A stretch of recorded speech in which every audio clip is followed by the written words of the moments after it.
sit down. I'm going to take a few minutes with you, okay?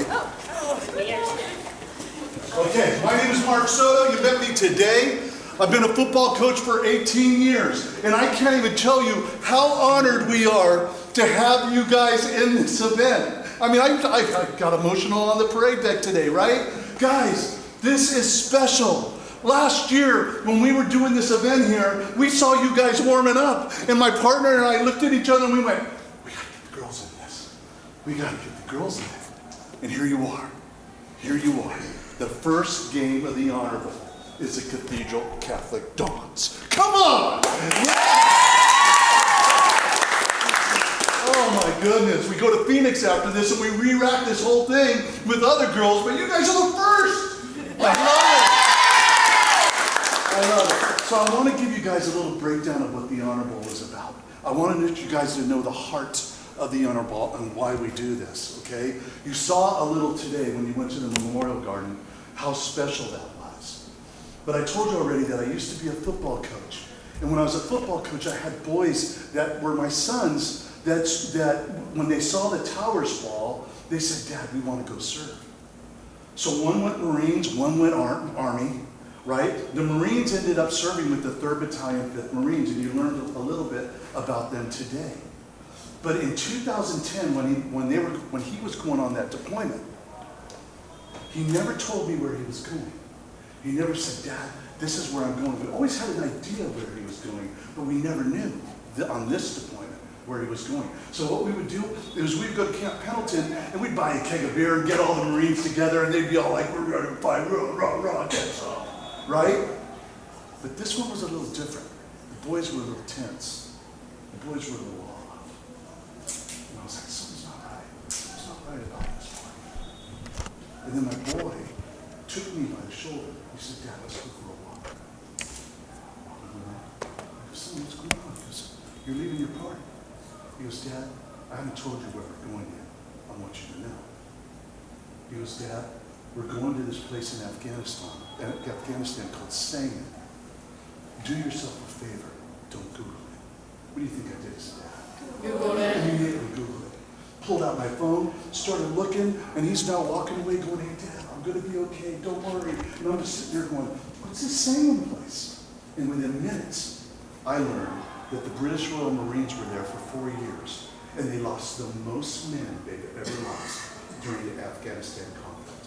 Over 200 men, thousands wounded. And this is where my son was going.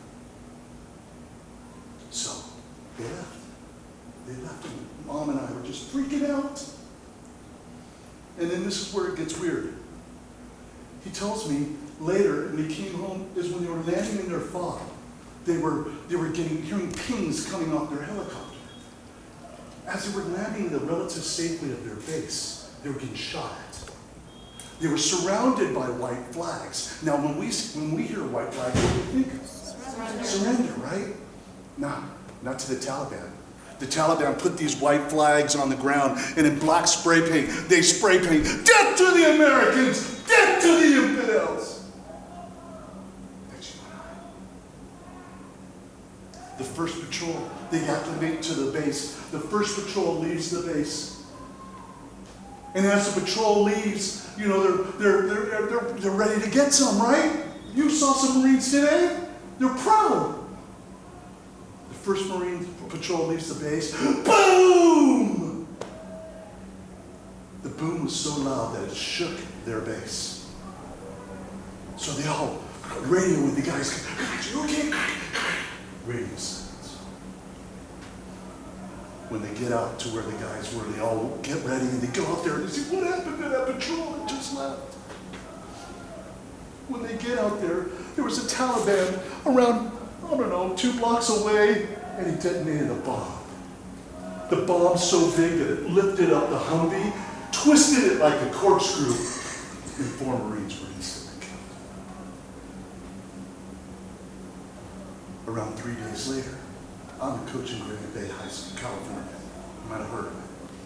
I get a call from a friend. Coach, we just heard there was a Marine killed here in Granite Bay.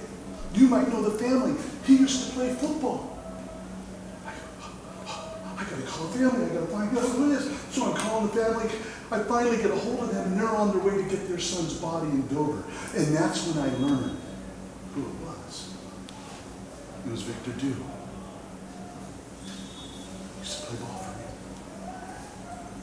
It hit home, guys. They went and got their son's body. They brought the body home, and I got to talking to the family, and the family looks at me and says, "Coach, will you eulogize our son?" I'd be honored. I'd be honored to eulogize your son. So I did. I watched the flag over the coffin. I heard taps, and I watched his body get lowered into the ground. And then several days later, my son calls me from Afghanistan on a satellite phone. He's like, "Dad, my colonel tells me a coach eulogized Victor Dew. Was that you, Dad?" I said, yes, son, that was me. He was, "Dad, I was there. I pulled him out of the vehicle." Changed my life. Changed my life. As a football coach, I had friends. I had to do something. So I thought, well, what about if I get this coach? Or what about if I get this coach and I get this coach? And we all come together and we play for a cause. We play for the men and women that are losing their legs, that are coming back changed, that their minds aren't right. What about if all of us come together and we raise money for them? That's the story of the Honorable. The greatest high school football showcase in America. You guys are a part of it. I wanted you to hear that story so you understand the heart.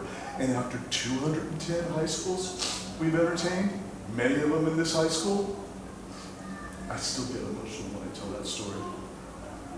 It hits. And I want you guys to feel that. I want you to know why you're playing this game. Now I have a 3-5 Marine that I want you to meet. You met him earlier today. He's got a little bit more he wants to tell you about. Let's give it up for First Sergeant Peter. All right, good afternoon. Just like I said earlier, it's a tremendous honor and privilege to be here. You girls are making history. I tell the staff behind us, this honorable, it's already big. It's a huge showcase, but it's going to blow up. And you are part of history, being the first girls team to play at the honorable. So I talked about Lance Corporal Urban Cenicero this morning. They talked about Lance Corporal Victor Dew just now. Let me fast forward to December 30th, 2010, just 3 months after Victor Dew and Lance Corporal Urban Cenicero, still insane in Afghanistan. I want to talk to you about an individual that was out on patrol that day. It was December 30th, 2010. There were 25 Marines out on a patrol in a new area. They had gone out for about 4 or 5 hours, and they were making their way back. They talked to local nationals, gained intelligence, just like the patrol that I talked about this morning. They were making their way back into the patrol base. There was 25 Marines on that. And on the back of that patrol, one of the Marines stepped on an IED, an improvised explosive device, a homemade bomb. That bomb was 25 pounds big. That bomb was supposed to wipe out all 25 Marines. Luckily, only 4 pounds or so went off. That means the foot of that Marine that stepped on it was shattered. That's all that happened to him. They got him out of there, they got him into the patrol base, got him in a truck, and got him out of Afghanistan. He's doing fine. But because there was 20 plus pounds still sitting out there of homemade explosive, the Marines had to go back out and blow it in place so the Taliban wouldn't pick it up and use it again. So the squad leader made the decision, only 4 Marines are going out this time. They're going to go put a stick of demolition on there, blow it in place, and get back in the patrol base. As they were placing the stick of demolition down, the Taliban from the east, from the murder holes that I talked about, opened up another ambush, another engagement. They started firing at the Marines. 3 Marines ran around the corner, around an alleyway, and the sergeant, the squad leader, was shot twice in the legs. The Marines that were around the corner opened up their rifles, turned their rifles to the enemy, and they started firing. The squad leader, the sergeant, put his rifle up and ran to the direction of fire, started pressing his rifle, shooting back at them. He ran for about 20 meters until he got behind a wall where he was going to take cover, and he landed on his back. Waist-high wall, got on his back, he looked up, and his camouflage uniform was filled in blood. Here comes the team leader, one of the ones that came around the corner, sprinting, firing at the Taliban back and forth, rounds being engaged back and forth. And he slides in, takes his scissors off, cuts off his pants, and there was blood gushing out from one of the legs. The femoral artery had been hit. So he starts treating him. He puts his fingers in, he puts his palm down, he puts all his weight on it, he puts Gauss on it, puts the tourniquet on, gets the radio, starts calling the quick reaction force inside the base. Hey, I need a litter out here. I need a platform to pick him up, a stretcher. We need to get my squad leader out. We need to get my sergeant out. So the team comes out there. They put the sergeant on the stretcher. And at this point, the Taliban and the Marines are going back and forth, engaging with machine guns, with weapons, with rockets, back and forth. On the count of 3, that team leader says, we're going to pick up my sergeant, we're going to get him in the back of the truck. So on the count of 3, they pick him up, and all guns start going back and forth. They start making their way into the truck about 20 meters. The sergeant that had been shot looks up, and it's his best friend, another sergeant, and he grabs his hand tight, and he says these last words. Tell my mom I love her, and tell my boys I'm sorry. And he holds tight one more time. And he says, tell my mom I love her, and tell my boys I'm sorry. His hand falls. They get him in the truck, they get him out of Afghanistan, they get him to Germany, they get him down here to San Diego, actually. Balboa Hospital, about 30 minutes south from here. The sergeant made it. But it wasn't easy. Let me tell you the challenges he faced. The doctors were going to amputate his leg, too much nerve damage, it was gone. That's what the doctors told him. By the way, you're getting medically retired, your career's over. We understand you've done 6 years to this point, but it's done. You can't serve with an amputated leg. That was January 2011. That sergeant took it upon himself, took the challenge that by April 15th, when the battalion made it back home, that he was going to stand at the bottom of that staircase when that plane landed at March Air Force Base in Riverside, and he was going to stand there fully medically ready to hug his entire squad. So he went at it January, February, March, and then April comes around. 2 to 3 physical therapies a day, 6, 7 times a week, and he got it. And I'll tell you, April 15th, when the battalion landed at March Air Force Base, I stood there at the bottom of that staircase, and I received my entire squad, and I hugged every single one of them. The doctors told me that my leg was getting amputated. The doctors told me that my career was over. That was in 2011. And I stand here now, 2024, sharing that story with you for a couple of reasons. People used to ask me, share your warrior case study. Share it with us, what you went through. And there was a little bit of guilt, there was shame because I went down. I felt like it was my fault. I let my squad down. And I didn't want to share it. And almost 2 years ago, I came to my knees. God brought me to my knees and said, it's time for you to share that story. It's time to let go of the guilt. It's time to let go of the shame. And now, thankfully, because of God, I get to share this story as my testimony. It's no longer a warrior case study, it's a testimony. And I'm also super grateful that I get to work and minister youth and young adults. And that's what I get to do now. Last year when I was here, I wasn't doing all of that. I picked up youth ministry and young adults because God put it in my heart. He said, you have this gift and you have all these stories and you're going to share it. And I share it in front of you today because you're going to face your own challenges in life. It may not just be out on the field and you get hit and it sucks and it hurts. It might be in a relationship. It might be in a family. It might be in a car accident. Fill in the blank. It might be an injury that you take. But I tell you right now, it's all mental. Because I put myself through a lot to make sure that I could stand at the bottom of that staircase and receive my entire squad. And I'm one of the most physically fit, and I don't just say that to put myself out there, but because I work at it. And it hasn't been easy. I'm a personal trainer, I'm a force fitness instructor, I'm a martial arts instructor trainer. But none of that has came easy. And have I made mistakes and have I failed along the way? Absolutely. But through the grace of God, I'm still here. And I'm able to share that story with you. None of those failures, mistakes, and the things that I've gone through define me. Only God does. Thank you again for the opportunity. Best of luck out there, and God bless every single one of you. Yes, get up. Stand up. Where's my coach? Where's my coach? Right here.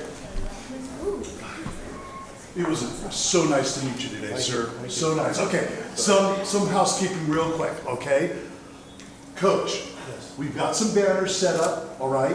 We're gonna have the girls, or one of the girls, have the honor of carrying the flag when we do the introduction of your team through those banners. Who is the young lady that you want to have carry the flag? On the spot. Emily Schroep. Emily. All right, so that means when it's time, you guys are going to come to the banner section, all right? I'm going to hand you the flag, and then I'm going to introduce you through that little banner tunnel, okay? All right, I'm so excited for you guys. I'm excited, all right? All right, after the game, we're going to line up on the 50-yard line after you guys do your handshakes, and your coach is going to choose who is going to be the character winner of the game. That's the athlete that's exhibited the most spirit, brotherhood, character on the field. The Max Preps media that is here is going to choose which one of you is the MVP winner, and we will give you that trophy. And then directly after that, we're going to hand this coach and the Cathedral Catholic Dons the championship trophy, right?